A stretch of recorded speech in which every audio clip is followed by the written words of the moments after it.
आइए सुनते हैं मुंशी प्रेमचंद्र के द्वारा लिखी कहानी गुब्बारे पर चीता। मैं जरूर आऊंगा, चाहे कोई छुट्टी दे या ना दे। बलदेव सब लड़कों को सर्कस देखने चलने की सलाह दे रहा है। बात यह थी कि स्कूल के पास मैदान में सर्कस पार्टी आई हुई थी।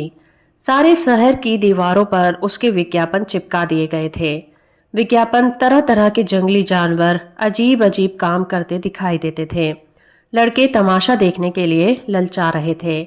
पहला तमाशा रात को शुरू होने वाला था, मगर हेडमास्टर साहब ने लड़कों को वहां जाने की मनाही कर दी। इश्तिहार बड़ा आकर्षक था।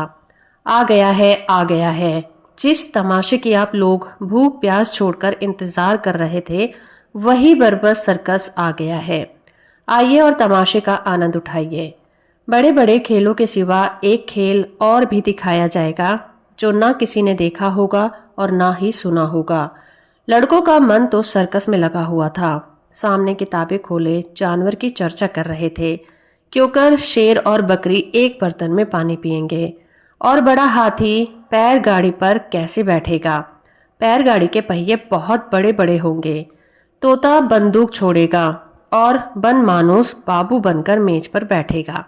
बलदेव सबसे पीछे बैठा हुआ अपनी हिसाब की कॉपी पर शेर की तस्वीर खींच रहा था और सोच रहा था कि कल शनिचर नहीं इतवार होता तो कैसा मजा आता। बलदेव ने बड़ी मुश्किल से कुछ पैसे जमा किए थे। मना रहा था कि कब छुट्टी हो और कब भागूं। हेडमास्टर साहब का हुक्म सुनकर वो जामे से बाहर हो गया।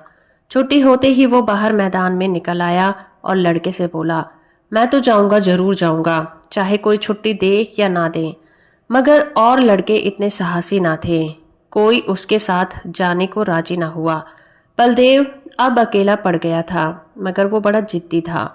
दिल में जो बात बैठ जाती उसे पूरा करके ही छोड़ता था। सनीचर को और लड़के तो मास्टर के साथ गेम खेलने चले गए। बलदेव चुपके से खिसक कर सर्कस की ओर चला। वहां पहुंचते ही उसने जानवरों को देखने के लिए एक आने का टिकट खरीदा और जानवरों को देखने लगा। इन जानवरों को देखकर बलदेव मन में बहुत झुंझलाया। वह शेर है, मालूम होता है महीनों से इसे मलेरिया या बुखार हो रहा है। वो भला क्या 20 हाथ ऊंचा उछलेगा। और ये सुंदर वन का बाघ है, जैसे किसी ने इसका खून चूस लिया हो। मुर्दे की तरह पड़ा हुआ है। वाह रे भालू, यह भालू है, यह सुअर है, और वह भी काना, जैसे मौत के चुंगल से निकल भागा हो। अलबत्ता चीता बहुत जानदार है, और 3 टांग का कुत्ता भी। यह कहकर बड़े जोर से हंसा। उसकी एक टांग किसने काट ली? दुमकटे कुत्ते तो देखे थे, पैर कटा कुत्ता आज ही देखा है। और ये दौड़ेगा कैसे? उसे अफसोस हुआ कि गेंद छोड़कर वो नाहक यहाँ आया। एक आने पैसे भी गए। इतने में एक बड़ा भारी गुब्बारा दिखाई दिया। उसके पास एक आदमी खड़ा चिल्ला रहा था, आओ आओ, 4 आने में आसमान की सैर कर लो। अभी वह उसी तरफ देख रहा था कि अचानक शोर सुनकर वह चौंक पड़ा। पीछे फिरकर देखा तो मारे डर के उसका दिल कांप उठा। वही चीता न जाने किस पिंजरे से निकलकर उसकी ओर दौड़ा चला आ रहा था। बलदेव जान लेकर भागा। इतने में एक और तमाशा शुरू हो गया। इधर से चीता गुब्बारे की तरफ दौड़ा। जो आदमी गुब्बारे की रस्सी पकड़े हुए था, वो चीते को अपनी तरफ आता देखकर बेतहाशा भागा। बलदेव को और कुछ न सूझा तो वो झट से गुब्बारे में चढ़ गया। चीता भी शायद उसे पकड़ने के लिए कूदकर गुब्बारे पर जा पहुंचा। गुब्बारे की रस्सी छोड़कर तो वह आदमी पहले ही भाग गया था। वो गुब्बारा उड़ने के लिए बिल्कुल तैयार हो गया था। रस्सी छूटते ही वह ऊपर उठा। बलदेव और चीता दोनों ऊपर उठ गए। बात की बात में गुब्बारा ताड़ के बराबर ऊंचा जा पहुंचा। बलदेव ने एक बार नीचे देखा तो लोग चिल्ला चिल्ला कर उसे बचने के उपाय बतलाने लगे, मगर बलदेव के तो होश उड़े हुए थे। उसकी समझ में कुछ नहीं आया।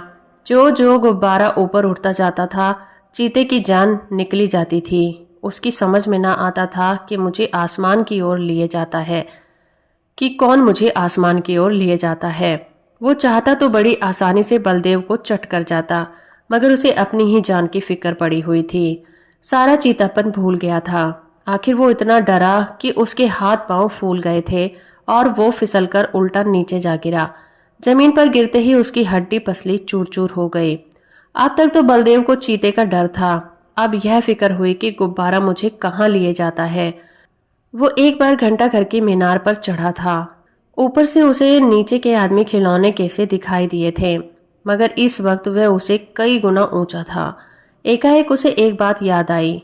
उसने किसी किताब में पढ़ा था कि गुब्बारे का मुंह खोल देने से गैस निकल जाती है और गुब्बारा नीचे उतर आता है, मगर उसे यह बात मालूम नहीं थी कि मुंह धीरे धीरे खोलना चाहिए। उसने एकदम उसका मुंह खोल दिया और गुब्बारा बड़े जोर से नीचे गिरने लगा। जब वो जमीन से थोड़ी ऊंचाई पर आ गया तो उसने नीचे की ओर देखा। दरिया बह रहा था।